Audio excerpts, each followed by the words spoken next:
Via Lovovia. In poche ore gli addetti dell'impresa Cavalletto di Marghera hanno prima rimosso la cremagliera sulla spalla del Ponte della Costituzione, poi hanno sganciato la cabina e l'hanno caricata su una chiatta.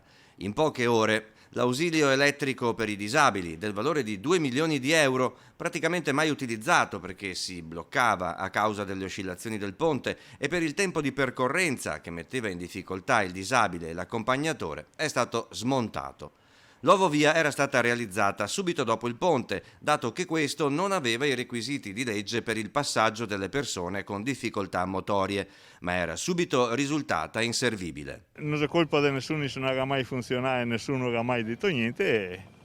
È il sistema di amministrare le robe che abbiamo qua, anche nel Veneto, non solo in Italia. Si è persa un'opportunità per abbattere le barriere architettoniche. Adesso questa decisione drastica per lei è una cosa positiva o negativa? Quanti soldi sai chi avrà speso? Tanti, per togliere, mettere, togliere. Ecco, date qua sei una schifezza. Si poteva migliorare, però non lo so, forse serviva uno forse più intelligente da farlo anche per le persone che sono in difficoltà. Smontati anche gli approdi di quello che in linguaggio tecnico è definito dispositivo traslante. Al loro posto, in riva al Canal Grande, torneranno i masegni in trachite. Costo totale dell'operazione 95.000 euro.